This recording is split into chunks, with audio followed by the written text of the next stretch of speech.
They weren't just ballers, they were icons.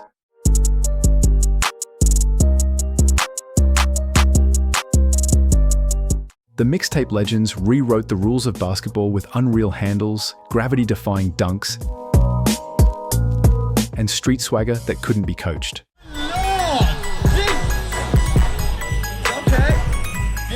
Rafer, Skip to My Lou Alston made it to the NBA Finals. The professor schooled defenders on 5 continents. Escalade hit the cover of Sports Illustrated, yet most never cracked the league. Why? This is the story of talent too raw for the system, passion that never got drafted, and legacy built without a contract. These were the Mixtape legends, and what went wrong. Drop a like, hit subscribe, and let's dive into streetball history.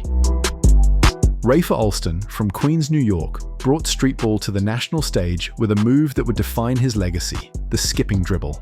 That signature style earned him the nickname Skip to My Lou, and his breakout came through a 1999 mixtape that spread like wildfire across parks and gyms. It's like the whole entire world collapsed. Known later as the Skip Tape, it sparked the entire and one mixtape movement. But Alston didn't just stay on the blacktop. He entered the NBA in 1999 and carved out an 11-year career across 6 teams. His biggest moment came in 2009, when he helped lead the Orlando Magic to the NBA Finals. Rafer made it, but at a cost. His journey showed the tension between streetball freedom and NBA structure, and how even the most amazing talent had to conform to survive at the highest level.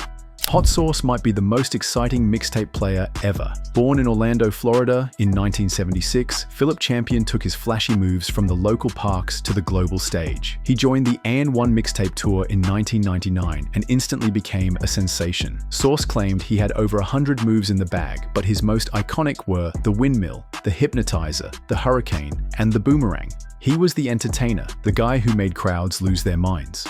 But here's what went wrong. As much as fans loved him, that streetball flair didn't translate to pro basketball. He never got a real NBA shot, and some critics said his game was more style than substance. But while the crowd cheered, the league never called. Grayson Boucher didn't look like your typical streetball legend. At 5'10" and 155 pounds, most people would have counted him out, but that's exactly why he became the professor. Born in 1984, he earned the nickname for schooling defenders with insane ball control and IQ. He joined the And One Mixtape Tour after attending a Portland event as a fan. He tried out, made the team, and never looked back. He traveled to over 30 countries, starred in 7 ESPN streetball seasons, and 5 And One Mixtape DVDs. What went wrong?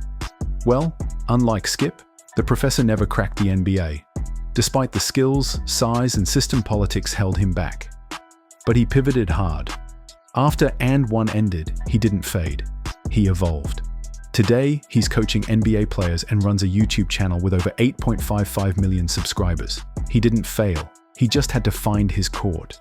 Still, his journey shows how even the most talented streetballers couldn't break that NBA wall.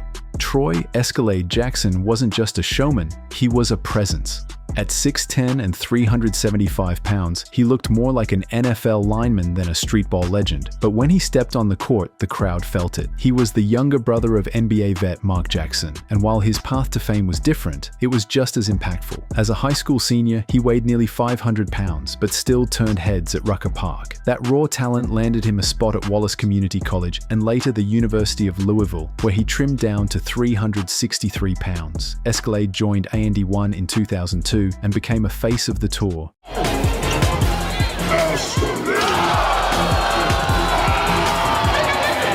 Making the Sports Illustrated cover. He helped bring streetball global. But tragically, his story ended too soon. On February 20th, 2011, Escalade died in his sleep from hypertensive heart disease. He was only 35. Troy Jackson died this weekend in California. He was only 35 years old.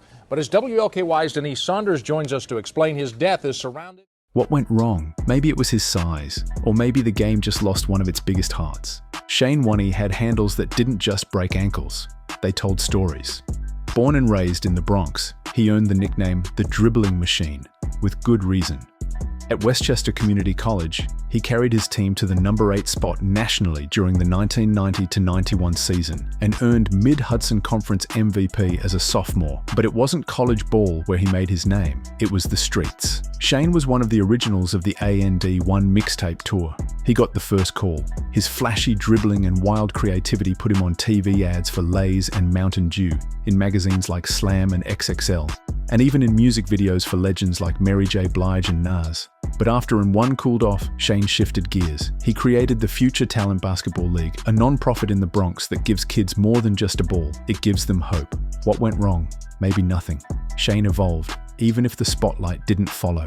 Willie Dixon, better known as Main Event, came up in Linden, New Jersey, where he honed his game at 4th Ward Park. By his senior year at Linden High School, he was unstoppable, so much so that Street and Smith named him an All-American. He left as the school's all-time leading scorer, dropping 1,760 points and even won the Reebok National Slam Dunk Contest. But while his high school resume was stacked, things didn't quite take off in college. He played just 2 seasons at Rutgers, averaging 9.6 points. Not bad, but far from what people expected. Still, Dixon found his lane in the streetball world. He was one of the original and1 Mixtape stars, turning heads with his insane dunks and charisma. Recently, he's been trying to bring that energy back. Along with other and1 legends, he launched the Blacktop Streetball Association, a move to revive the culture that once had streetball at the center of basketball conversations.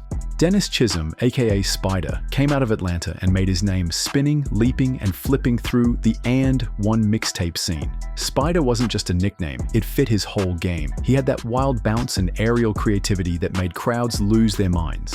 As one of the tour's regulars, Spider became a key part of and1's entertainment engine, showing up in the streetball video game and mixtape episodes. His presence was amazing, whether he was posterizing someone or just hyping up the crowd. But here's the thing. While he had the style, the moves, and the platform, like a lot of these guys, there wasn't a clear path beyond the mixtapes. Spider became a household name in streetball circles. But without the kind of long-term support or development pipeline, his career stayed in the shadows of organized pro leagues. It's not that he didn't have the skill, it's that the system never really had a place for someone like him.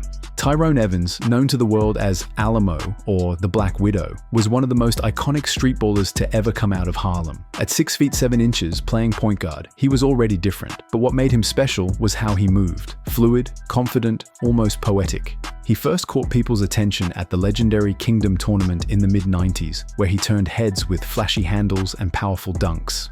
Alamo wasn't just a baller, he was a symbol of New York streetball. And even though he never made it to the NBA, his presence was so big, it still echoes.